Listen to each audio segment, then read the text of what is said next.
Hello, and it's great to see you online. This is the second video in the series for dosage calculation preparation, and this will bring you all the way through getting your foundation ready, going back and reviewing math that most of us had a very long time ago. And I'm hoping that you have downloaded the document because it comes with a full math packet at the bottom. And you'll just go ahead and you can go through each of these skills and make sure that you understand and feel proficient in it so that you can move on to the next. So if you've watched the other video, you know that I suggest that even if you know this skill, go ahead and do like the first row and check yourself. And we'll talk about different ways that you can check yourself on your math. And then if you're feeling great about it, you can go on to the next concept in the next video. And that way you know that you are laying the foundation to really be able to understand the different components of dosage calculations. Okay, so let's get started. So this is talking about subtracting 3-digit numbers. And the first thing you do is subtract the number in the ones column. And here, let's see if I can get my pen up here.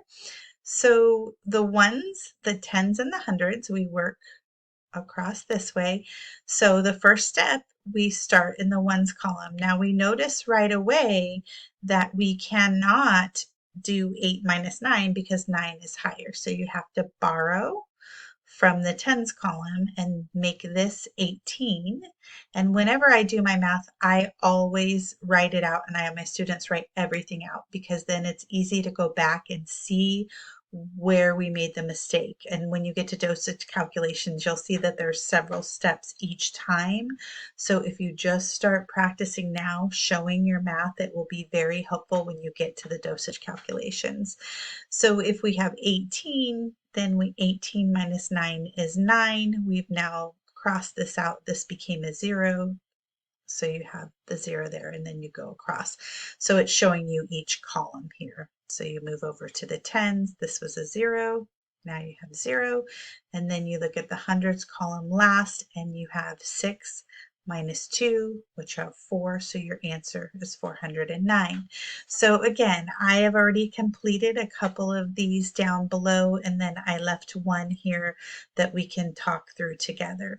So the first one here, you'll see is 8 minus 6, which is 2, 4 minus 3, which is 1, and then 1 minus 0 is 1. So 148 minus 36 is 112. And we followed that process of starting in the ones column, then we moved to the tens, and then we moved to the hundreds. So let's look at the next one here. Again, for this practice, 4 minus 3 equals 1, 7 minus 4 equals 3, and 1 minus 0 equals 1. So we moved across and we started with our ones, and then we went to our tens, and then we went to our hundreds. So this is really the first one in that packet that we need to do some borrowing. So we see that 2 minus 3 doesn't work. So we have to go and borrow. So I crossed out and made the 4 a 3. I added my 10 there, so I remember that now this is 12. So 12 minus 3 becomes 9. Now we remember when we move over to the tens column that 3 minus 3 is 0.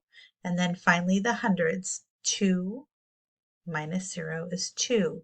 So that means that 242 minus 33 is 209.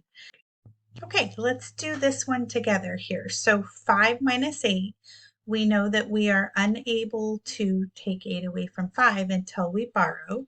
So we're going to cross out and make that a 4. And then add the 1 here. So we have 15 minus 8. So what is that? Good. That's 7. And then Now we know that we have a 4 here. I apologize for my writing tool. It's a little more difficult on the computer pad, but we know that this is a 4.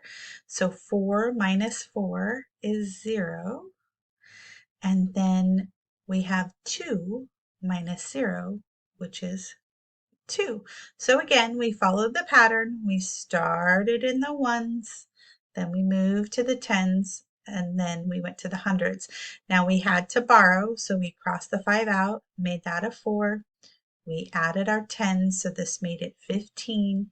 15 minus 8 equals 7.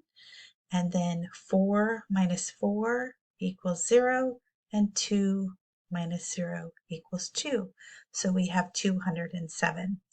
So what I'd like you to do now is go ahead on your math packet and complete at least that first row. If you feel very confident, then you're good to move to the next concept. But if you need a little bit of extra help, keep practicing. And I wanted to talk to you briefly about checking your work. When you're doing subtracting, you can, in order to check it, I always say to my students they need to check it first and then they can check it again with a calculator.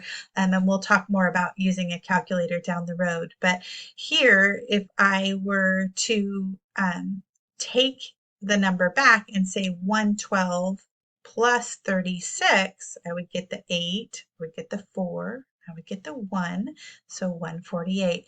So that's the way you check your work backwards to make sure that you've done it correctly. And then, of course, you can use a calculator as well. Thank you so much. I hope you have a beautiful day. Remember that I also have a course on dosage calculation that just has a little bit more support. It includes all of these videos, but a few more activities and support. And you can sign up for that course if you go to Allied Health Educational Solutions.com, and that's solutions with an S. And you'll find this and other courses in the area of allied health. And you can always email me if you have any questions. I hope you have a beautiful day. And don't forget to like and subscribe. Thanks. Great to see you online, and I'll see you soon. Bye-bye.